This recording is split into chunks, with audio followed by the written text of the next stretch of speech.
The morning sun cast its golden glow across the lush valleys of Manoa, painting the neighborhood in the warm hues that had made this corner of Honolulu a coveted slice of paradise. Children's laughter typically echoed through the tree-lined streets, mixing with the distant sound of Pacific waves and the gentle rustle of trade winds through banana leaves and plumeria trees. But on March 10th, 2024, at precisely 8:34 a.m., the serenity of Wild Place would be shattered by a horror so profound that it would leave an entire community grappling with questions that had no satisfying answers. The call came in as many emergency calls do, frantic, breathless, tinged with the kind of terror that immediately alerts dispatchers that something is terribly wrong. A voice, speaking from thousands of miles away, reported hearing screams piercing the morning quiet of 3622, Waloa Place. The international number would later prove to be both a crucial clue and a haunting detail that would underscore just how isolated and desperate the situation had become. When the first responding officers arrived at the Oda family residence, they found themselves facing what appeared to be a false alarm. The modest home, with its well-maintained garden and children's bicycles scattered across the driveway, seemed untouched by violence. The officers knocked, called out, waited. Silence. They canvassed the immediate area, questioned a neighbor who reported hearing nothing unusual, and after finding no signs of distress, documented their visit and departed. It was a routine response to what seemed like a routine false emergency, the kind that happens dozens of times each day in any major city. But 15 minutes after those patrol cars disappeared around the corner, the phone rang again at the Honolulu Police Department. This time, the caller wasn't thousands of miles away. This time, she was standing outside the very house where officers had just concluded there was no emergency, her hands trembling, her face drained of color, her eyes wide with the unmistakable look of someone who had seen something that would haunt her forever. The tenant, a woman who had rented a room from the Oda family and had become, in many ways, an extended member of their household, stood waiting as the police car pulled up for the second time that morning. When the officer approached, she didn't speak immediately. Instead, she took several deep breaths, steadying herself against the reality of what she was about to share. Her voice, when it finally came, was barely above a whisper, shaking with trauma and exhaustion. She had been asleep in her room, she explained, when screams tore her from her dreams sometime between 2 o'clock and 2:30 that morning. These weren't the screams of children playing too roughly or adults having a heated argument. These were sounds of pure terror, the kind that make your blood freeze and your heart pound against your ribcage. The screams grew louder, more desperate, coming from just outside her door. In that moment, instinct took over. She locked herself in, every muscle in her body tense with fear, waiting for the sounds to stop. Then she saw it, a dark stain seeping slowly under her door, spreading across her floor like spilled wine. But this wasn't wine. The metallic smell that began to fill her small room told her exactly what it was, even as her mind refused to accept the reality. Blood. She was trapped in a nightmare, too terrified to open her door, too terrified to remain. In desperation, she had climbed out through her window and spent the next several hours in a state of shock, trying to process what she had witnessed before finally finding the courage to call for help. The responding officers, now understanding the gravity of the situation, approached the house with weapons drawn. The front door was locked, refusing to yield despite their efforts. Through the windows, they could see a figure lying motionless on the floor, unresponsive to their calls, unnaturally still. Making their way to the back entrance, they entered what had once been a warm family home and found themselves in the middle of what would become one of Hawaii's most devastating crime scenes. Paris Oda lay in the hallway, his body bearing multiple stab wounds, surrounded by a pool of blood that had begun to congeal in the morning heat. The successful chiropractor, the devoted father who posted smiling family photos on social media, the man who had spent his career healing others' pain, was dead by his own hand. But as the officers moved through the house, room by room, they discovered that Paris had not died alone. Naoko Oda, 51, was found in what appeared to be the aftermath of a struggle. The defensive wounds on her hands and arms told a story of a woman who had fought desperately for her life, who had tried to protect herself and, undoubtedly, her children from the man she had once trusted above all others. 17-year-old Sakurako, the bright honor student who had dreams of becoming a nurse, was discovered with similar defensive wounds, evidence that she too had fought against her fate with the courage and determination that had characterized her young life. 12-year-old Orion and 10-year-old Nana, the youngest victims of this incomprehensible tragedy, showed signs of having tried to defend themselves as well. The medical examiner would later determine that all family members had died from their injuries, likely within hours of the attack that had begun in the pre-dawn darkness when most of Manoa was sleeping peacefully. The investigation that followed would slowly peel back the layers of what had appeared to be an ideal family life, revealing the mounting pressures and secret desperation that had been building behind closed doors for months, perhaps years. Paris Oda's social media presence painted the picture of a successful professional and devoted family man. His chiropractic practice, located near the bustling Ala Moana Center, seemed to be thriving. His Instagram and Facebook accounts were filled with images of family vacations, children's achievements, and a kind of casual happiness that many families strive to project. But social media, as investigators would learn, can be the most deceptive window into someone's real life. Behind those carefully curated images of success and contentment, Paris Oda was drowning in a sea of financial obligations that had been growing more desperate by the month. By late 2023, he was struggling to keep up with basic expenses. Car payments were falling behind. Tuition bills were mounting. Loan payments were becoming impossible to manage. The weight of being the primary breadwinner for a family of 5 in one of America's most expensive states was crushing him. The pressure became so intense that Paris had begun driving for Uber in his spare time, trying to generate additional income to keep his family afloat. For a man who had spent years building a professional practice and establishing himself as a respected member of his community, the humiliation of having to supplement his income with gig work added another layer of shame to his already overwhelming burden. But the financial struggles were only part of the story. In February 2024, just weeks before the tragedy, Paris made a confession to his wife that would prove to be a turning point in their family's fate.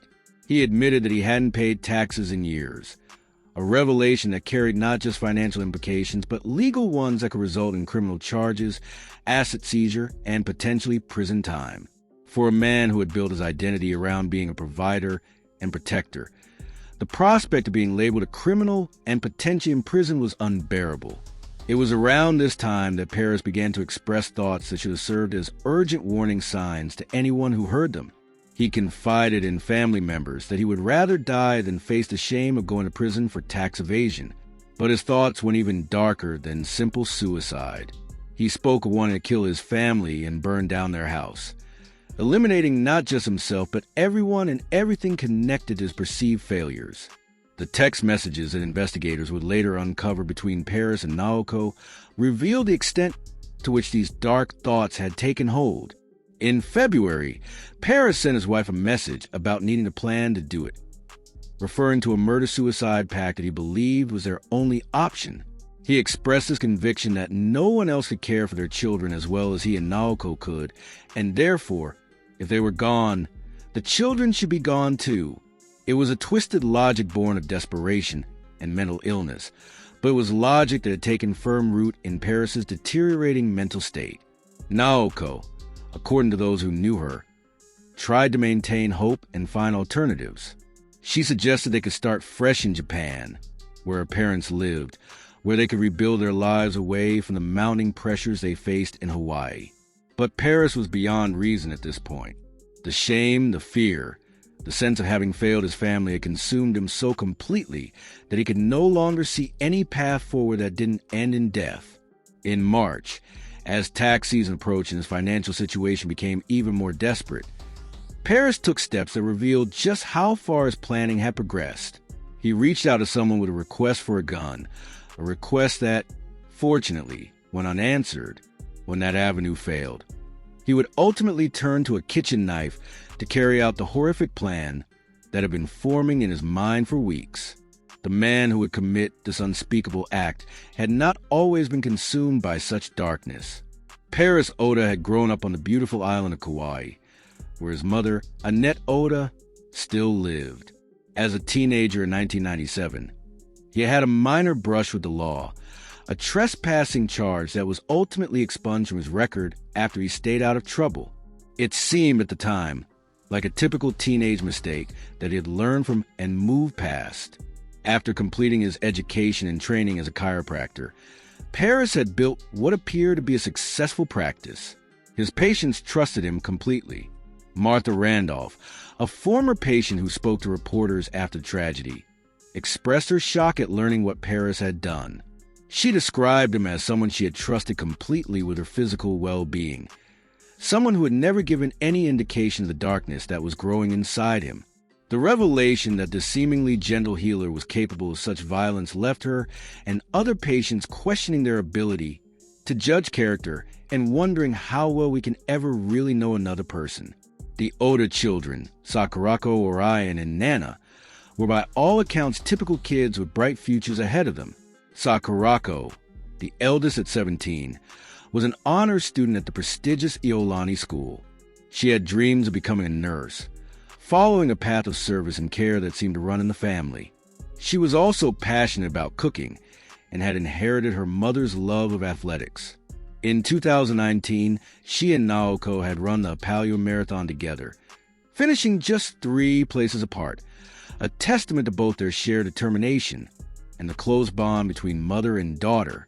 12-year-old Orion attended SEQS charter school in Nuuanu, where he was known as a bright, engaged student.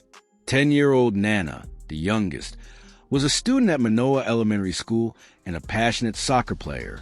Her teammate, Matilda Tamases, would later struggle to understand how someone so full of life and joy could be gone so suddenly and violently. For weeks after the tragedy, Matilda found herself unable to look at a soccer field without being overwhelmed by grief and memories of her friend. Naoko Oda, 51, was remembered as a supportive wife and devoted mother who sometimes helped out at her husband's chiropractic clinic. She was actively involved in her children's lives and education, and neighbors describe her as someone who was always ready with a kind word or helping hand. The family had been excitedly planning for Sakurako's upcoming graduation and exploring college options both in Hawaii and on the mainland. They were making plans for the future, completely unaware that their future would be measured in days rather than years. The morning of March 10th unfolded with a normalcy that makes the tragedy even more heartbreaking. The children had likely been sleeping in their beds when their father's mental illness finally overcame whatever barriers of love and sanity had been holding back his darkest impulses. The tenant's account suggests the attack began around 2:30 a.m., when most of the family would have been deeply asleep. The sounds she described, the screams, the struggle, paint a picture of a family that woke to unimaginable terror and fought desperately for their lives. The defensive wounds found on Naoko, Sakurako, and even the younger children tell us that this was not a swift or peaceful end. This was a family that struggled, that fought to live, that couldn't understand why the person who was supposed to protect them had become their destroyer. In those final moments, as Paris systematically murdered each member of his family before taking his own life, any trace of the man who had once been a healer, a husband, and a father disappeared completely. The ripple effects of the tragedy extended far beyond the walls of 3622, Waloa Place. The 3 schools attended by the Oda children immediately mobilized crisis counselors and support staff to help students and teachers process their grief. Iolani School held special chapel services and provided spaces for the school community to come together and share their memories of Sakurako. Seek's charter school and Manoa Elementary School similarly reached out to provide support for her classmates and teachers struggling to understand how such young, vibrant lives would be lost so suddenly and violently. Mental health professionals emphasize the importance of parents talking to their children about the tragedy in age-appropriate ways.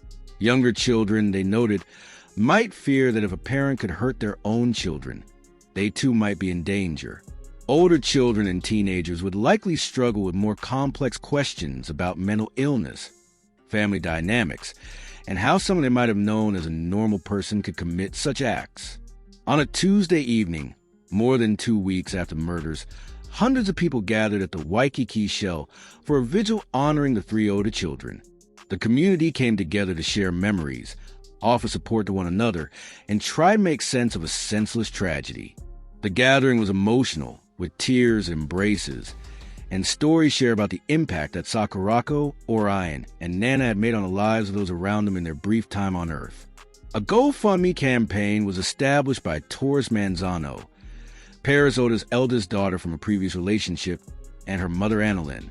The campaign aimed to raise $100,000 to cover funeral and legal expenses, demonstrating that even in the midst of unspeakable tragedy, there were family members trying to handle the practical necessities with dignity and care.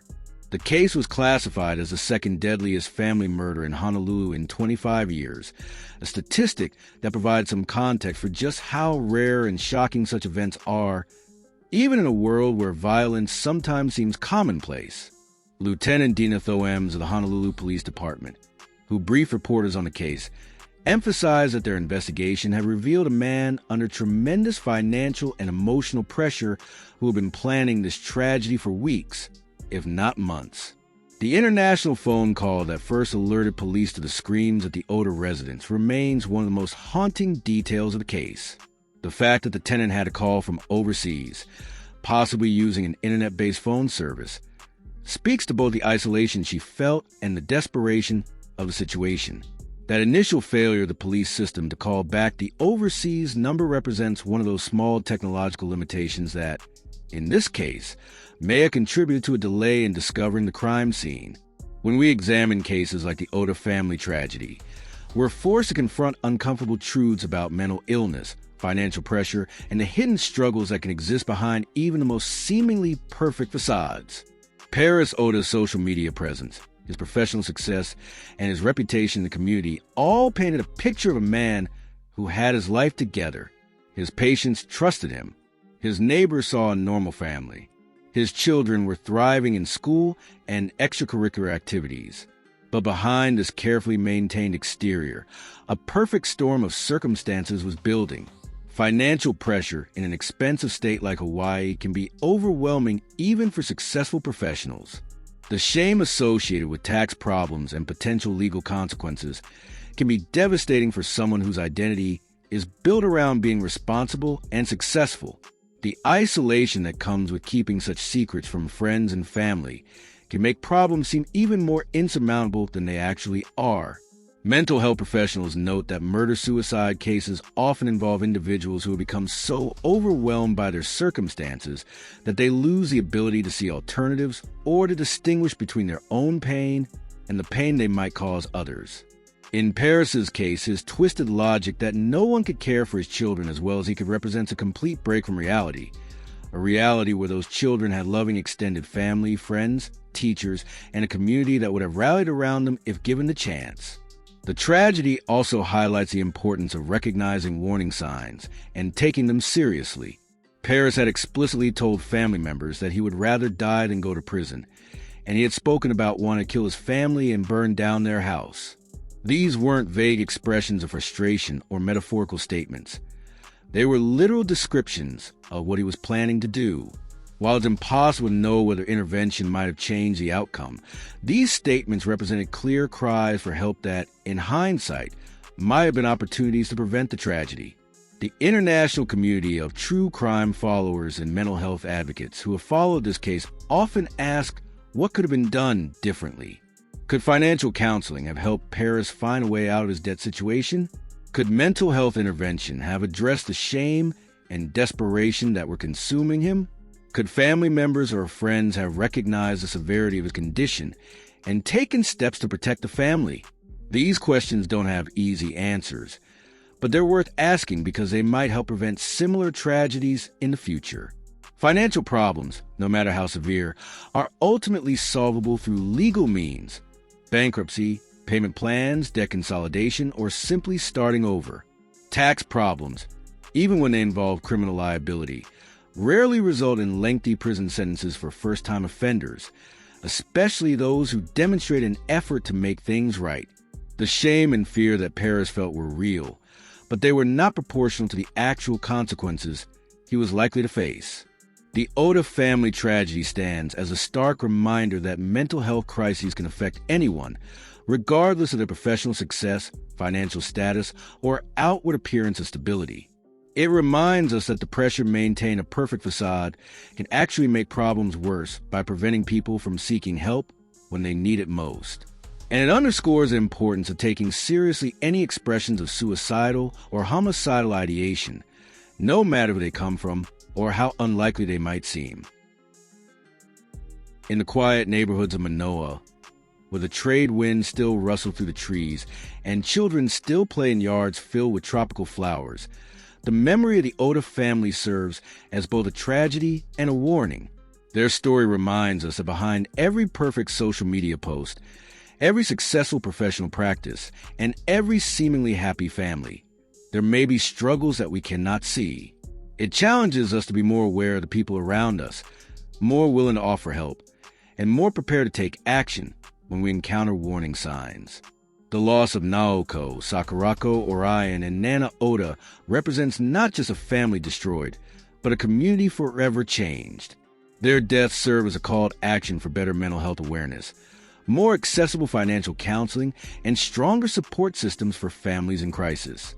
While we cannot bring back the lives that were lost on that March morning, we can honor their memory by working to ensure that other families facing similar struggles have better options in the path that Paris Oda chose. The story of the Oda family will continue to resonate long after the news cameras have moved on to other stories and the headlines have faded from memory. It will live on in the hearts of classmates who remember studying with Sakurako, teammates who remember playing soccer with Nana, and patients who remember being treated with kindness and skill by their trusted chiropractor. It will live on as a reminder that every life has value, every family deserves protection, and every cry for help deserves to be heard and answered before it's too late.